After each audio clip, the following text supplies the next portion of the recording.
Ya, halo, assalamualaikum warahmatullahi wabarakatuh. Selamat siang semuanya. Bersama Mas Gung lagi di sini.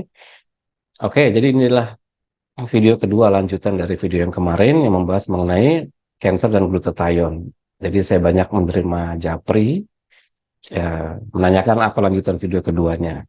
Ya, oke, saya geser sedikit ya. Nah, biar kelihatan slide-nya di samping sini. Jadi saya review singkat mengenai yang kemarin. Jadi yang kemarin itu adalah eh, jurnal-jurnal yang membahas mengenai pengaruh CA dan glutathione, bahwa ada lebih hampir 30.000 penelitian antara CA dan glutathione. Lalu kita melihat bagaimana efek glutathione terhadap sel yang sehat dan sel yang CA. Nah, sel yang CA ini dibagi menjadi dua, itu sel CA yang belum mengalami kemo dan sel CA yang sedang atau sudah mengalami kemo. Dan ini efeknya berbeda. Dan ditemukan hal menarik bahwa sel CA yang mengalami kemoterapi, dia berusaha memproteksi dirinya sendiri dengan meningkatkan produksi glutathione untuk menghindari dampak efek dari kemo atau radioterapi terhadap sel CA-nya itu sendiri. Jadi efek protektif lah, istilahnya begitu. Biar dia kuat, tahan. Sehingga kadang-kadang sel CA-nya ini jadi bandel, di kemo berapa puluh kali gitu kan, nggak mati-mati gitu. Kenapa? Karena dia efeknya kecil sekali akibat dari dia memproduksi glutathione dalam jumlah besar, menimbulkan efek protektif. Kemudian ada sel CA yang belum kemo. Maka ini pilihan yang bisa ditambahkan antioksidan. Dan sekali lagi bahwa video yang pertama itu tidak bertujuan untuk meminta Anda yang nonton itu untuk mengkonsumsi. Enggak. Maka selalu saya bilang ada disclaimer bahwa jika Anda ingin melakukan asupan-asupan, menambah asupan-asupan makanan pada penyakit-penyakit berat, Anda wajib berkonsultasi pada dokternya dulu. Ditanyakan boleh tidak. Kalau misalnya boleh, monggo silahkan. Kalau enggak ya jangan. Biar aman lah begitu, ya kan? Ini sebagai pengetahuan menambah wawasan. Jadi sel CA bisa memproteksi dirinya sendiri dengan cara meningkatkan produksi kadar antioksidan glutathione sehingga efek dari kemo atau radioterapinya itu tidak signifikan pada sel CA itu. Jadi dia jadi kuat. Nah, kemudian ilmuwan-ilmuwan kemudian juga mulai berpikir bagaimana caranya kita melakukan penurunan secara spesifik, ya kan? Berarti kalau gitu turunkan aja Mas glutathione di sel CA ini jadi lebih rendah supaya dia susceptible atau bisa dikenai kemo atau radioterapi. Ya, itu pun sudah dipikirkan. Nah, maka ketika terjadi penurunan pada glutathione pada sel CA, has been proof, terbukti, improve, meningkatkan efek penyembuhan, ya kan, pada berbagai macam jenis. Seperti misalnya photodynamic therapy, sonodynamic therapy, hemodynamic therapy, ferroptosis, dan kemoterapi. Ini saya tidak akan bahas secara panjang lebar. Intinya adalah dipikirkan cara untuk menurunkan secara spesifik target base hanya sel CA itu saja yang dihajar dengan mungkin sejenis drugs ya, mungkin enzimatik atau apalah begitu kan, supaya glutathione jadi turun. Nah, ketika turun, begitu dilakukan kemo lagi berikutnya, maka efek kemonya menjadi sangat signifikan. Nah, pada jurnal review ini, ada beberapa strategi yang dipakai untuk menurunkan glutathione pada sel kanker. Ya, ini nggak kita bahas. Intinya adalah ada yang seperti itu. Jadi ketika bandel, ya kan, akibat dari sel CA-nya canggih, dia bisa naikin glutathione sendiri, maka harus dikasih sesuatu pada sel CA itu supaya dia nurunkan drugs atau enzimatik atau apalah sejenis itu. Nah, ini juga sama. Jurnalnya sama. Engineering Nanomedicine for Glutathione Depletion Augmented Cancer Therapy. Jadi pemberian drugs atau obat-obatan tertentu atau nanomedicine istilahnya gitu ya, yang bertujuan secara spesifik menurunkan glutathione pada sel CA, terbukti secara signifikan dapat meningkatkan efek dari berbagai jenis intervensi kemoterapi. Nah, ini ada banyak cara pendekatannya. Saya nggak akan bahas satu persatu. Ada dynamic therapy, ada radioterapi, ada drug resistance, ada immunoterapi, ada ferroptosis. Ya ini sebagian dokter mengambil sebagiannya, gitu kan? Jadi ya nggak ada masalah dengan ini. Artinya ya kayak gitu. Nah, jadi apa sih kesimpulan dari dua video itu? Pertama, kita belajar mengenai eh, bagaimana anomali sel CA ini ya, ternyata berperilaku berbeda, terhadap kemo, terhadap kemo, ya kan? Bahwa dia bisa memproteksi dirinya sendiri, dengan cara meningkatkan kadar glutathione. Maka alasan pertama adalah dicari solusi yang bersifat target base untuk menghantam sel CA ini dan menurunkan glutathione-nya pada sel CA itu, sehingga berikutnya ketika diberikan kemo berikutnya atau radiasi berikutnya, efeknya lebih baik. Artinya lebih cepat mati sel CA-nya, harapannya kan begitu. Kemudian ada lagi pendekatan yang kedua. Pendekatan kedua adalah oleh karena ini disinggung di video sebelumnya, oleh karena sel CA ini jalur pathway dari glutathione itu bersifat ada yang selective modulation, feedback inhibition, maka ketika sebuah sel dikasih prekursor glutathione dalam jumlah besar terus-menerus gitu kan, maka pada satu titik dia akan menurunkan kadar glutathione-nya secara otomatis. Karena dia sudah sangat tinggi sekali, maka tidak bisa diproduksi terus-terusan setinggi-tingginya, tidak bisa. Maka tetap dikasih dalam jumlah besar supaya untuk turun. Nah, maka pada saat itu sel CA-nya menjadi rentan. Sel CA jadi rentan dengan kemo, dengan radioterapi menjadi lebih baik efeknya. Jadi kalau yang pertama itu drug ya, yang bersifat agent target base, pendekatan kedua justru dikasih asupan yang tinggi supaya selective modulation-nya kebentuk. Ini dua-duanya memang dilematis. Dilematisnya begini. Kita lihat kesimpulannya di sini ya. Ini saya gedein dulu. Ntar saya ulangi, saya bahas. Nah, jadi yang pertama, sel kanker yang sedang mengalami kemoterapiasi umumnya memiliki kadar glutathione internal yang tinggi. Kenapa? Poin nomor dua, efek protektif sel kanker itu terhadap kemoterapiasi. Nah, kemudian terbersit pikiran untuk nurunin kadar glutathione, gitu kan? Lalu dilakukan percobaan pada petri dish, dilakukan percobaan juga pada hewan, gitu kan? Ternyata bisa. Ketika diturunkan kadar glutathione-nya, lalu dikasih kemo atau radioterapi lagi, maka efek kemonya itu menjadi lebih signifikan. Sel-selnya menjadi lebih cepat mati, ya kan? Nah, kemudian dipikirkan juga berbagai macam pendekatan nanomedicine tadi, gitu kan, yang konsepnya target base untuk menemukan glutathione depleted agent yang paling efektif. Tadi ada feroterapi, gitu kan, ada dynamic therapy, ada imunoterapi, macam-macam. Yang tadi satu, dua, tiga, empat, lima, ada lima tadi kan. Nah, yang mana we don't know, ini penelitian berhubungan dengan medis. Artinya bisa jadi Anda mungkin atas rekomendasi dari dokter yang mempelajari penuh mengenai antioksidan ini akan mengambil beberapa pendekatan yang kayak gitu, dikasih obat tertentu yang ternyata dapat meningkatkan efek kemo. Apa maksudnya meningkatkan efek kemo? Ya barangkali menurunkan efek protektif sel kanker dengan cara menurunkan kadar glutathione-nya. Seperti itu. Jadi ketika kadar glutathione pada sel kanker ini turun, maka efek kemonya menjadi signifikan. Jadi persentase keberhasilan kemonya menjadi lebih tinggi akibat dari obat yang dimasukkan itu bersifat glutathione depleted agent. Ini bisa saja seperti itu, gitu kan? Nah, kemudian ada pendekatan berikutnya lagi.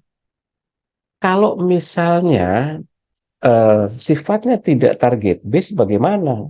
Berarti orang itu disuruh menurunkan kadar glutathione secara besar-besaran di badannya. Wah, sementara tubuh manusia itu kan kompleks, ya kan? Sel CA itu kan hanya satu bagian saja dari sel-sel yang sehat lainnya. Kalau sel yang sehat lainnya juga diminta untuk diturunkan glutathione atau antioksidannya, maka justru bisa jadi berbahaya, gitu kan? Terjadi peningkatan radikal bebas yang lebih besar lagi akibat dari sel-sel yang sehat tidak punya proteksi sekarang. Nah, jadi dilematis kan? Jadi seperti si malakama, ya kan? Seperti si malakama. Enggak ada asupan antioksidan, khawatirnya sel kankernya malah jadi naik, gitu kan? Dikasih asupan antioksidan, juga tidak dikasih asupan antioksidan nih, khawatirnya adalah sel sehat malah jadi tidak protektif. Dikasih asupan antioksidan, kita ada khawatir nanti sel CA-nya justru semakin protektif. Nah, tapi pada jurnal yang lain itu disebutkan bahwa ketika dikasih glutathione, baik prekursor dalam jumlah besar, maka sel memiliki kemampuan selective modulation, yang pada tahap tertentu dia akan turun. Nah, kenapa? Karena pathway dari glutathione itu begitu. Silakan ditonton lagi pathway-nya di video saya sebelumnya. Jadi pathway dari glutathione itu begitu. Jadi dia bersifat selective modulation melalui feedback inhibition. Ketika diberikan asupan glutathione terus-menerus yang lebih banyak, maka pada titik tertentu sel akan menurunkan kadar glutathione secara otomatis, secara selektif. Sehingga sel C ini otomatis turun glutathione-nya kan. Sementara yang sel sehat, tidak. Sel sehat ketika dikasih prekursornya, karena dia sehat dan normal, maka otomatis kadar glutathione-nya naik. Nah ini ada dua golongan, ya kan, dua golongan. Jadi yang pertama adalah yang meyakini bahwa jangan dikasih. Kenapa? Kalau you kasih glutathione, nanti sel-selnya justru semakin protektif terhadap kemo, terhadap radiasi dan sejenis itu, gitu kan? Artinya nggak usah masukin asupan tambahan. Justru yang satunya kebalikannya. Kalau kekurangan ini terjadi secara menyeluruh pada sel-sel yang sehatnya juga ikut kekurangan, justru malah jadi problem besar. Maka ditelitilah dari jalur pathway-nya glutathione bahwa ada feedback inhibition, dikasih percobaan, dimasukkan dalam jumlah besar terus-menerus, ternyata pada satu titik dia shutdown produksi glutathione-nya. Pada sel CA dia otomatis akan turun dengan sendirinya. Sehingga berikutnya efek dari kemonya signifikan. Sementara pada sel yang sehat, ketika dikasih glutathione dalam jumlah besar, ya otomatis terjadi proteksi besar-besaran untuk yang sel sehat kan, karena produksi glutathione-nya naik secara alamiah, kan begitu.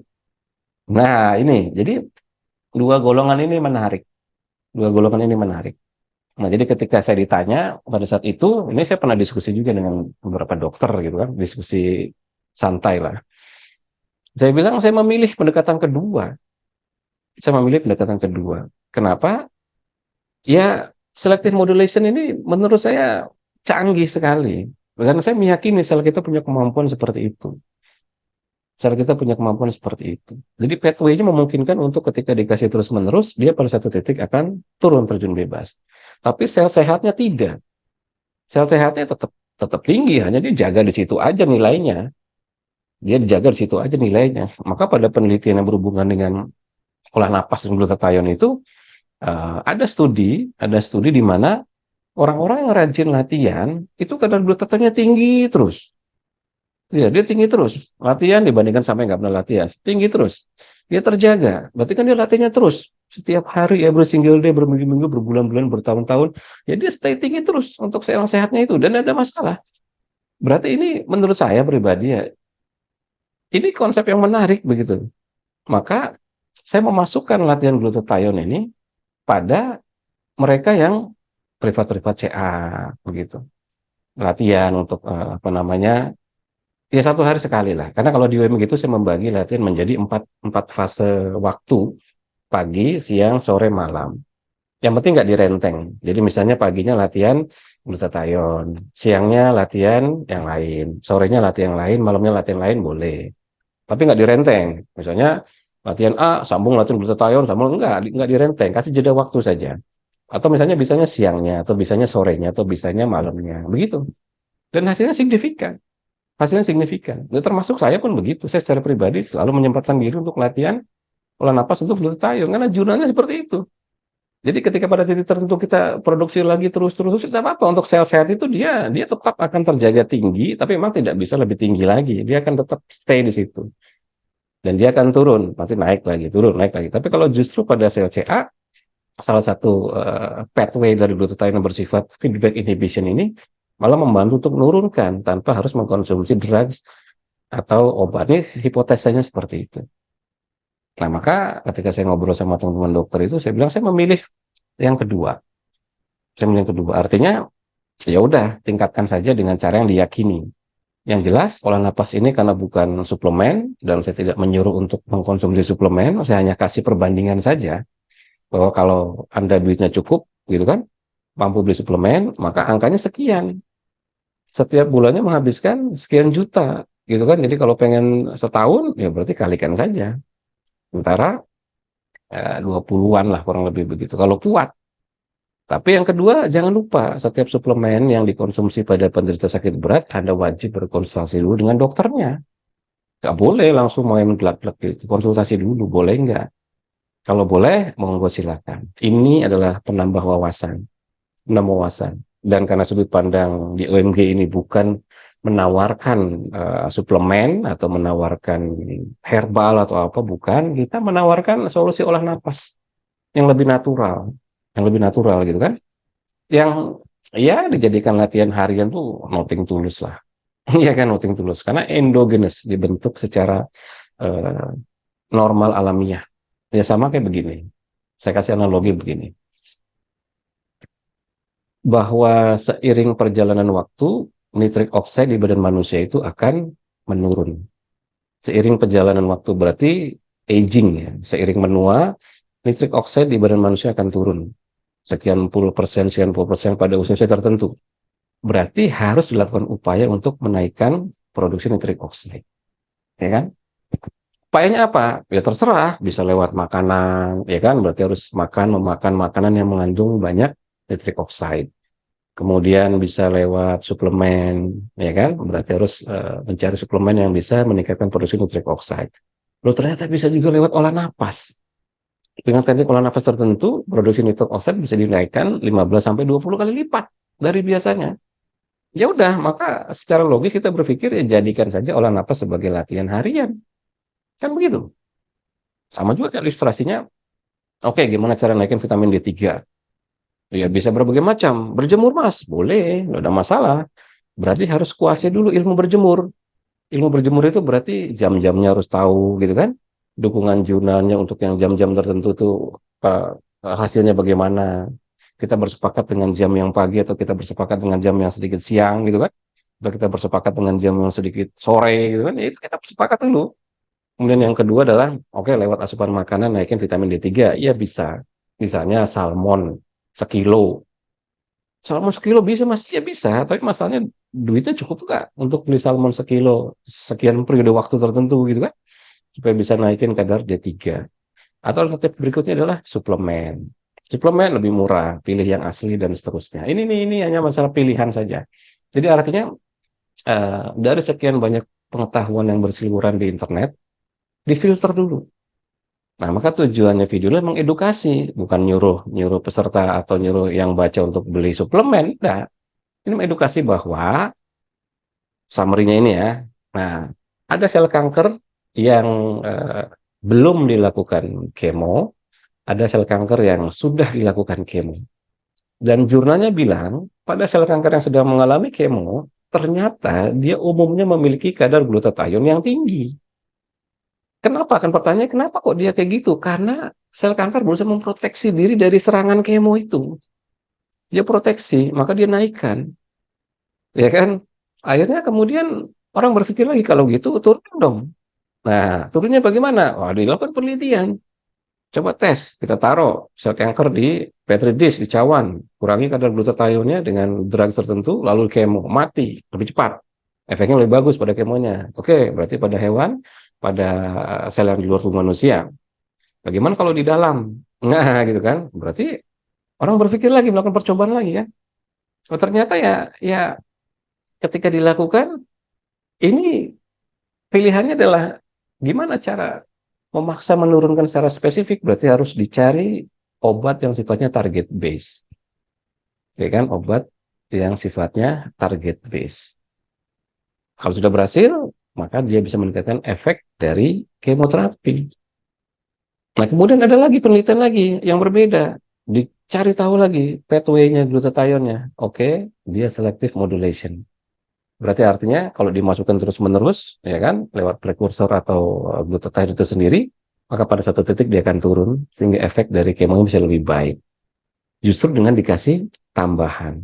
Nah, dengan dikasih tambahan ini, maka sel yang sehat mendapat kecukupan glutathione yang tinggi, sementara sel yang kanker, karena memang dia sudah tinggi, karena dia sudah tinggi, pada by nature dia sudah tinggi dibandingkan yang sel sehat, ya kan, maka dia akan lebih cepat shutdown kadar glutathione-nya dibandingkan sel yang sehat. Nah itu dasarnya kenapa saya bilang saya memilih cara yang kedua ini. Karena sel yang sehatnya ini kan naik dikit-dikit. Sementara sel yang CA ini dia sudah tinggi ya, dia sudah tinggi otomatis karena protektif tadi. Maka ketika dikasih asupan tambahan, maka dia lebih turun. Nah ini pembahasannya begitu, pembahasannya itu begitu. Tapi ini nggak lantas kemudian Anda harus konsumsi besar-besar glutathione. Udah, ini dasar pengetahuannya begitu. Karena saya suka untuk melihat penelitian-penelitian yang kadang-kadang bertolak belakang gitu kan untuk dapatkan pengetahuannya. Tapi justru dengan memahami ini kita jadi ngerti efikasi atau tingkat probability penyembuhan dari kemo yang kadang-kadang nggak berhasil pada sel-sel di badan seseorang gitu. Ya bisa saja, memang karena protektif sel-selnya tinggi sekali dengan memproduksi glutathione besar-besaran itu. Dan kadang-kadang ada di mana oke, dia ambil paket ambil paket kemo gitu kan di rumah sakit, lalu dokternya nambahin sebuah obat tertentu yang dibilang akan meningkatkan efek kemo. Mungkin saja obat itu bersifat GSH depleted agent, mungkin saja. Saya bilang mungkin saja, harus dilihat detailnya gitu kan. Kenapa? Karena di situ dibilang bahwa ketika dilakukan percobaan sel CA-nya itu dikurangi kadar glutathione-nya, maka efek kemonya jadi meningkat. Jadi lebih bagus, lebih cepat mati. Tapi tentu ada cost di situ, karena obat itu pasti mahal. Obatnya pasti mahal. Saya yakin glutathione depleted agent drugs-nya itu, nanomedicine-nya pasti mahal. Ada juga pilihan di mana orang-orang memilih untuk, atau dokter memilih untuk, "Yuk nggak boleh masukin GSH sembarangan, masukin glutat sembarangan." Iya sepakat, gitu kan. Dengan pertimbangan-pertimbangan tertentu. Maka silakan saja, sebagai pengetahuan tambahan ini bisa. Dan bagi yang sehat bagaimana? Tentu Anda harus proteksi sel dengan baik, dengan menjaga antioksidan kualitasnya dengan baik. Nah, saya pribadi memilih yang kedua, ya kan? Tingkatkan glutathione-nya, karena nanti akan terjadi kondisi sel CA-nya ini sudah protektif, berarti dia sudah tinggi sekali glutathione, sementara sel sehatnya belum. Ketika glutathione masuk ke badan, maka sel ini yang sehat itu naik, yang sakit, yang CA ini memang sudah tinggi. Ketika kemasukan lebih banyak lagi glutathione, maka dia akan selective modulation, dia akan feedback inhibition, dia akan turun, sehingga efek kemunya jadi lebih baik. Nah ini analisanya saja. Sekali lagi ini bukan untuk meminta Anda membeli suplemen glutathione lebih besar. Enggak, tetap harus dikomunikasikan dengan dokternya dulu. Ini pengetahuan saja. Buat saya ini menarik sekali. Karena anomali sel itu anomalinya bisa macam-macam. Kan pernah ada yang bahas anomali dari sisi oksigen, ya kan? Ada yang bahas anomali dari sisi glukosa, ya kan? Sel yang CA itu bagaimana? Ada juga anomali yang bahas dari sisi keton. Ada juga anomali, sekarang saya bahas anomali dari sisi glutathione. Ini pengetahuan, anomali dari sisi glutathione. Bahwa sel-sel itu ternyata canggih, tubuh kita dibekali kecerdasan yang canggih sekali. Sel yang sakit saja ngerti ketika dia diserang oleh kemoterapi, dia memproteksi diri. Bukan melawan dengan berantem. Dia memproduksi molekul yang untuk menangkal efek kemoteradiasi dengan cara naikin glutathione. Maka terjadi dua golongan ilmuwan di sini kan, A dan B. Yang satu jangan lu tambah nih glutathione. Yang satu lagi justru lu harus tambah. Kenapa? Karena kita berbicara sel yang sehat harus dinaikin glutathione-nya, dan ada selective modulation di mana sel yang sehat, yang CA yang sakit ini ketika dikasih glutathione dalam jumlah besar, dia akan pada titik tertentu akan turun dengan sendirinya.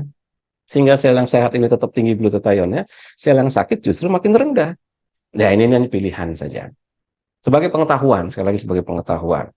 Oke, mudah-mudahan manfaat pada video ini. Silakan dipikirkan.